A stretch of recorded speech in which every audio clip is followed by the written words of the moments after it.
Pero Ron Wyatt también encontró el Arca de la Alianza. Y diréis, esto sí que no puede ser.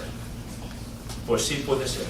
Y la encontró en 1982, justo en el año en que surgió la película de Indiana Jones en busca del Arca perdida. Os suena, ¿no? Como siempre, Satanás sacando la copia de las cosas y desviando la atención, justo en los momentos precisos de la historia, claves. Y él la dibujó así, con una forma que, imaginaos, si esto representa el trono de Dios, donde se aparecía su gloria, las alas de los ángeles, pues, que están puestos en pie, unidos a la tapa del propiciatorio, tienen las formas desplegadas y forman precisamente un triángulo, la divinidad de tres personas. Lo que por desgracia Satanás se ha servido para utilizarlo y formar la falsa Trinidad. Pero esta es la forma auténtica del arca. Pero no sé si veis algo aquí. ¿Apreciáis una mancha roja? ¿Por qué han dibujado mancha roja aquí de sangre? Ahora os lo contaré.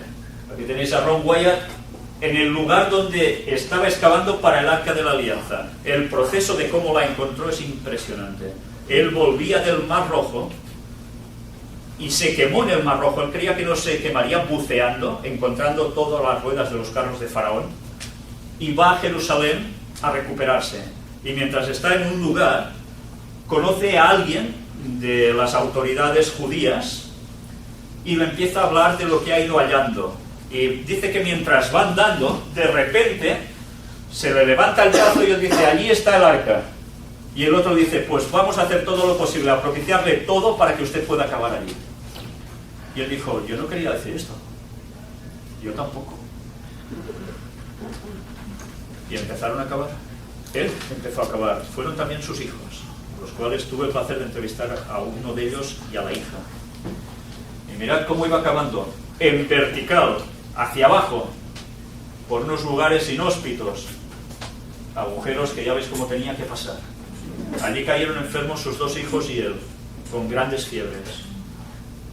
Y cuando los hijos regresan, él va con alguien más y empieza a encontrar algo en ese lugar, en la estancia donde estaba el Arca de la Alianza. Y esta granada de marfil, que pertenecía al primer templo de Jerusalén, fue hallada por Ron en la cueva de Sedequías, el lugar donde está aún ahora el Arca de la Alianza. Y además estuvo y se retrató con Dan Bahat, exdirector de Antigüedades de Jerusalén. Sabéis, los judíos, él hizo mención al gobierno judío de sus hallazgos y dijeron, vale, muy bien, pero después dijeron que no lo conocían a él para nada. Para nada, ¿cómo puede ser? Gracias a Dios que se había hecho fotos y tenía documentos mostrando que le habían dado el permiso para acabar allí, porque si no las personas retratadas con él decían que, no, yo no lo conozco. Cuando os he puesto las banderas nos mienten. También estaba la de Israel, por algo era.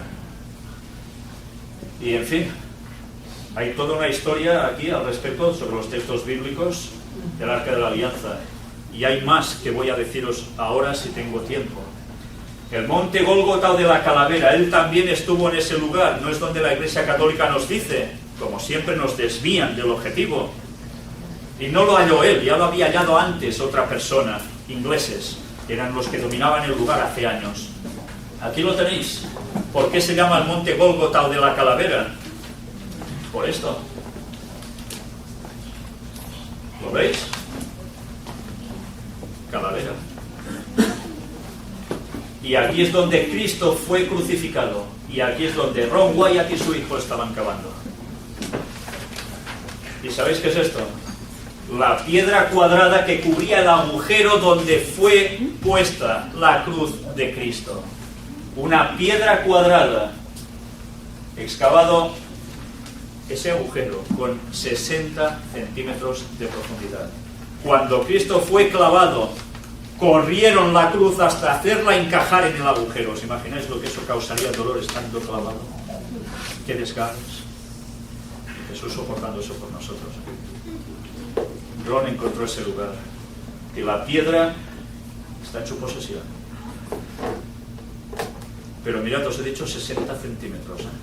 6 y un 0 detrás. Ya veréis por qué. Este es el esquema de cómo fue crucificado Cristo.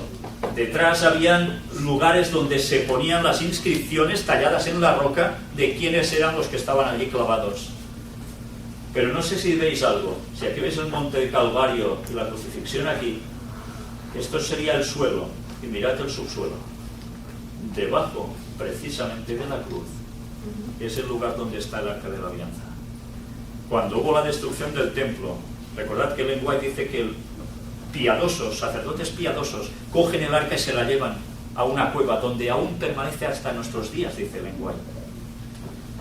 Pues algunos dicen, no, está justo debajo del templo, donde ahora hay la mezquita de Al-Aqsa, esa de la cúpula dorada también, de los musulmanes, ¿no? Los judíos saben dónde está, porque Ron se lo dijo.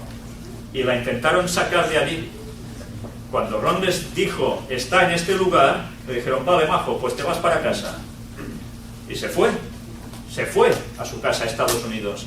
Y los judíos cogieron a 6 levitas, porque sabéis que están queriendo levantar el tercer templo de Jerusalén.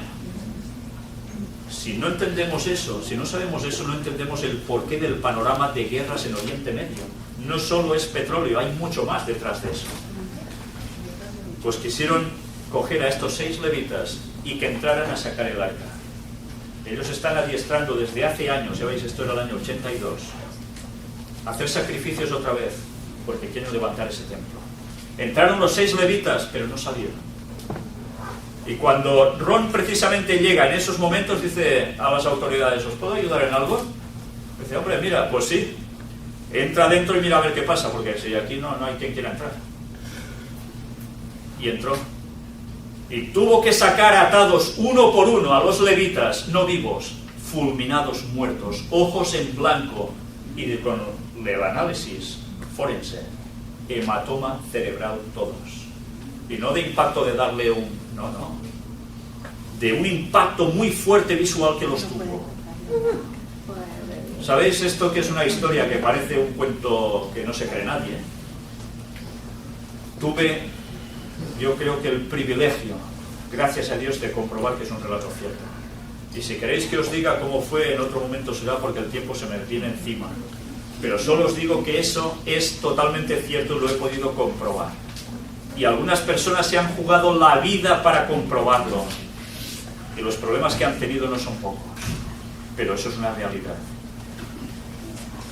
Pero bien, mirad qué sucede. Cristo es crucificado y ¿qué más pasa? ¿Verdad que lo lancean por el lado izquierdo? ¿Y qué sucede? Agua y sangre emana de él. ¿Y qué más sucede en esos momentos? ¿Recordáis que nos dice el texto bíblico? Un terremoto tremendo. ¿Y qué pasa? Resulta que curiosamente en el agujero donde hay la cruz de Cristo hay una grieta que va hacia abajo y va llevando durante 6 metros hasta el arca del pacto. Y Ron la encontró así dentro de una caja de piedra con la tapa partida y un poco separada, y justo allí cayó esa sangre de Cristo. Se había cumplido el círculo de 4.000 años de historia, desde el primer sacrificio con la entrada del pecado hasta la muerte de Cristo. Justo 4.000 años en el año 31 de nuestra era. Antes os decía que a alguien le molesta el relato de la creación, porque nos habla de 6 días y al final el 7º descanso. Nos habla de 6 milenios de vida en la tierra y al final, ¿el qué? El milenio que conocemos. Si pasaron 4.000 años hasta aquí, y Jesús vendrá en el año 6.000 de la historia de la humanidad, ¿sabéis sumar, no? ¿Sabéis sumar? Pues haced la suma, porque sabéis cuándo vendrá Cristo. Por eso los judíos cambiaron el calendario, expresamente. Y el catolicismo hizo exactamente lo mismo, para que no se pudiese determinar el momento de la venida del Señor.